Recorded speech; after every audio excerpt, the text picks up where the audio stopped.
안녕하세요. 오늘은 복록수 삼선, 새신선에 대해서 알아보겠습니다. 새신선. 원래는 고대의 별자리를 관찰하다가 이런 그 새 별자리에 붙여진 이름인데요.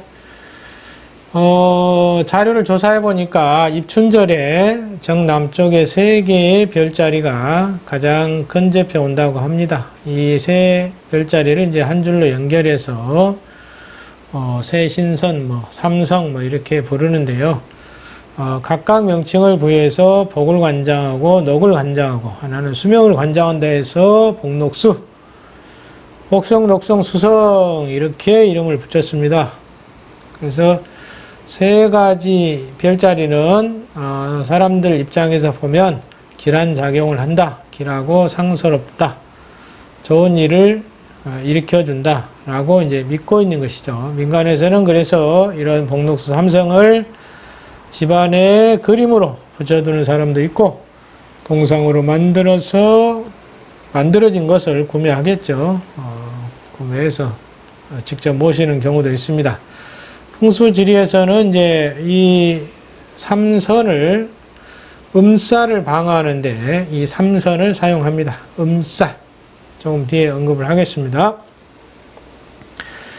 자, 그래서 이 별자리 이름이 복성, 녹성, 수성에서 점차 인격화되면서 신의 이름이 붙습니다. 그래서 복신, 녹신, 수신 이렇게 이름을 부여하고 있습니다. 또는 삼성이라고도 해도 되겠죠. 또는 삼선이라고도 해도 되겠죠. 그래서 그냥 저는 새신선 이렇게 명칭을 부여해 봅니다. 자, 복성은 하는 일이 오복을 준다. 오복은 잘 알고 계시는 것처럼 상서에 나오는 수명과 부와 강령과 유호덕, 고정명, 자기 명대로 살다가 편히 죽는 것, 이런 것 등이 포함된 내용 오복을 가리킨다 라고 하는 게 이제 많습니다. 이 삼성에 대해서는 연원에 대해서 여러 가지로 말하고 있기 때문에 고대의 별자리 연구하면서 나타났다는 것이고, 대부분 별자리 가지고 이름을 붙여서 사용하는 것이 많습니다. 그래서 거기에서 연유했다고 볼 수 있습니다.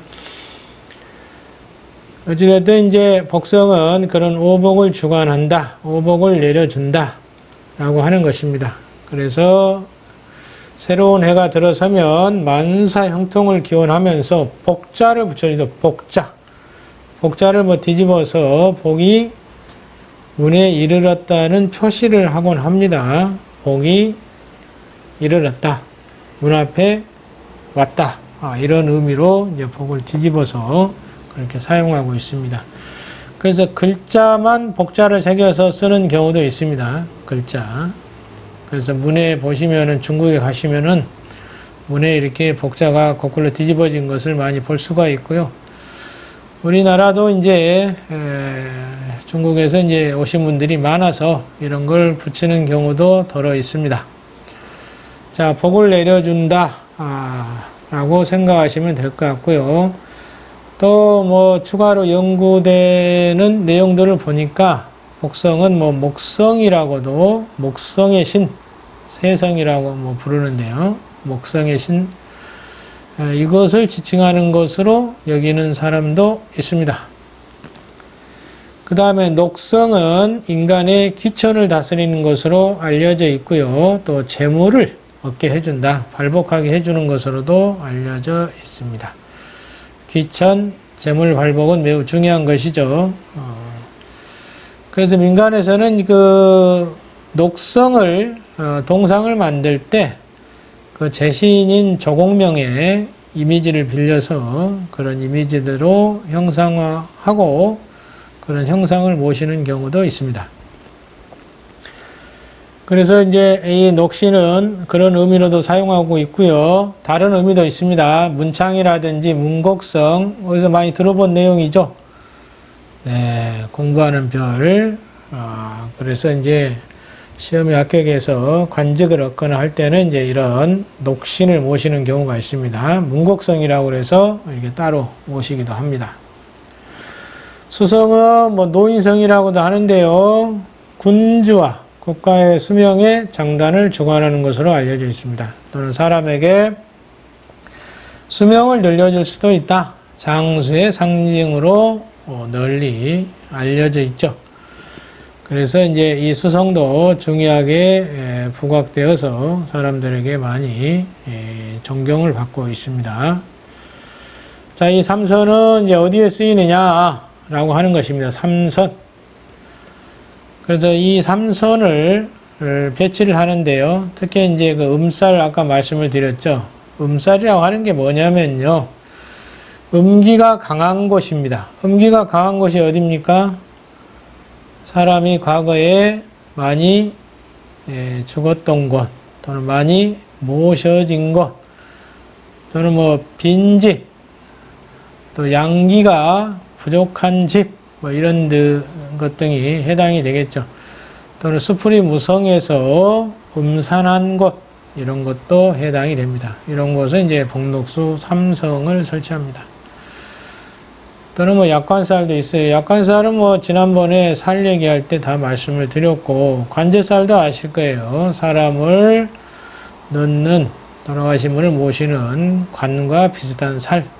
집의 모양이 이렇게 되어 있을 때 관제살이라고 하는 것이죠. 이런 것 등의 살기를 풀어주는데 이 복록소 삼성을 모셔서 살풀이 하는데 사용하고 있습니다. 자, 주택 부근에 공동묘지가 있다, 장례식장이 있다, 큰 병원이 있다, 뭐 이런 게 음살이 매우 강합니다. 그래서 가급적이면 약간 떨어진 곳이 좋다라고 말씀을 드렸었죠. 가급적이면 음기가 강한 곳에서는 좀 분리해서 떨어진 곳에 주거지를 정하는 것이 좋습니다. 그래서 이제 이런 음기가 강함으로 인해서 발생하는 질병, 또 운기가 안 좋거나 또는 악몽을 자주 꾸거나 이런 경우에는 이 삼성을 설치하기도 합니다. 그래서 이제 흉한 기운을 와해할 수 있다, 풀어줄 수 있다라고 하는 것이죠. 자, 복록수 삼선의 개념과 풍수지리에서 말하는 이런 살기를 막아주는 역할을 하고 있다는 점 말씀을 드렸고, 그 다음에 그 문창신의 이름으로 불려지고 있는 것도 말씀을 드렸죠. 그래서 자, 이런 것 등을 필요에 따라 이제 응용해 볼 수는 있을 것입니다. 또는 뭐 여행하면서 보게 되면 또 이런 것들이 문화적으로 자리를 잡거나 하는 것도 알게 될 수가 있겠죠. 자, 흉한 기운을 잡아줄 수 있는 이 복록수 삼선입니다. 다음에 또 더 연구가 되면 더 자세히 말씀을 드리겠습니다. 그런데 이제 이 복록수는 모르시는 분들이 많을 것 같아서 저도 중국에 다니면서 많이 보게 됐고, 그래서 늘 한번 생각을 하고 있었던 것이기도 합니다.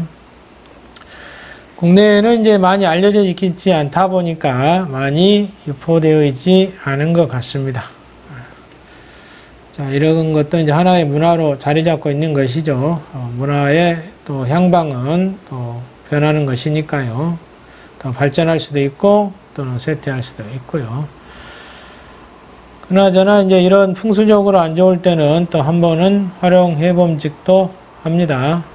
좋은 날을 잡아서 개광을 해서 사용을 하시면 효과를 볼 수 있겠죠.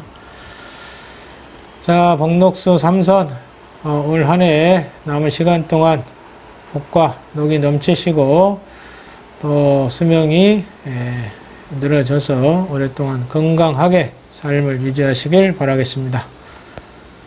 마치겠습니다.